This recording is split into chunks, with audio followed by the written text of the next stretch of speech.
seen yi may wax nii bépp boo ci gis sa xel war naa ñaaw ci ne léegi nga am feebaru suukar maanaam yaa ngi ci prédiabète moo tax ma bëgg ñëpp xàmmee ko waaye tamit ci fin vidéo bi dinaa la wax yan matuwaay ngay jël su fekkee da nga ko seetlu seeram moo tax enregistré vidéo bi pour benn détail bañ la ci romb waaye tamit na nga ko partagé képp ku ko partagé rek yal na la yàlla musal ci feebaru suukar fagaru dafa gën a yomb fay moo tax signes yi dafa am solo ngeen teel ko xàmmee la bonne nouvelle moom mooy soo ko gisee am nga ay alternative te bu fekkee changé nga comportement mën ngaa mucc ci feebaru suukar ba doo ko am premier signe bi mu la wax moom mooy l'acanthosis mooy xeetu tache yu noir la yoo xamante ne mën nga koo gis ci li nga xam ne moom mooy cou bi mën nga koo gis des fois ci poqataan bi muy feeñ ci deru nit ki te loolu day mandarga ni kii mi ngi commencé ci yoonu am problème mu suukar deuxième bi moom mooy ay petite excroissance ay day mel ni ay car yoo xamante ne day nekk ci kaw der bi tamit des fois nga gis ko tamit ci poqataan des fois nga gis ko ci cou bi loolu tamit day wan ne am na résistance ci insuline beneen bi moom mooy obésité waaye obésité ban la mooy obésité abdominale parce que obésité ñu ngi koy mandargalee ni képp koo xam te ne am na IMC bu romb 30 dañuy wax ne kii dafa nekk obésité waaye nag nit ki mën na am muscle kooku mën na am IMC bu yéeg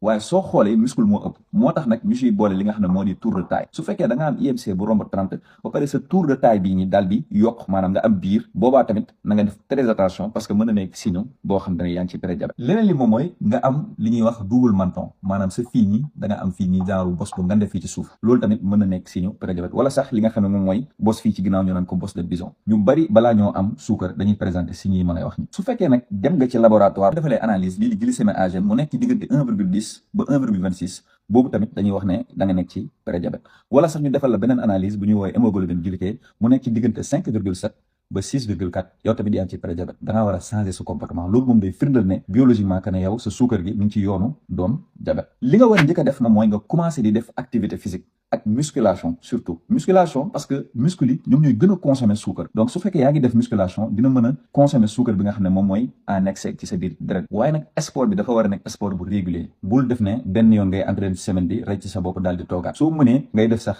30 minutes chaque jour moo gën que nga ñëw rek rey sa bopp ci benn jour dem ak toog leneen li moom mooy ngay pratiquer lii di jeûne maanaam ngay woor soo mënee ñetti yoon ci weer bi loolu tamit dina la dimbali bu baax a baax a baax nga mën a mucc ci feebar yu bari li nga war a tamit yokk ci sa lekk moom mooy nga gën a favoriser li nga xam ne moom mooy fibre alimentaire yi ndaxte fibre alimentaire yi day dimbali sa yaram ngir bu mën a réguler li nga xam ne mooy absorption wu suukar bi maanaam suukar bi muy duggee ci yaram fibre yi day tax mu dugg boo xam ne day teey te du def ay pic nga wàññi nag lekk yi nii lii di raisin rawatina bu sec bi moo ci gën a bëri suukar wala lu mel ni banaana nga xam ne banaana bu ñor bi boobu dafa bëri suukar wala sax lii di mango nga ciy lekk yenn quantité yu bëri xaal nga bëgg cee lekk xaal gu bëri yooyu nag dafa bëri suukar moo tax ma la koy tere te dañoo am index glycémique bu yéeg waaye kenn waxu la nga bàyyi ko mais na nga ko wàññi boo ciy jël na nga ci jël lu yem yii comportement boo ko amee yàlla mën na la dimbali ba nga mucc si feebaru diabète donc partager vidéo bi ba ñëpp mën si jot su fekkee nag bëgg nga ñu gisante waat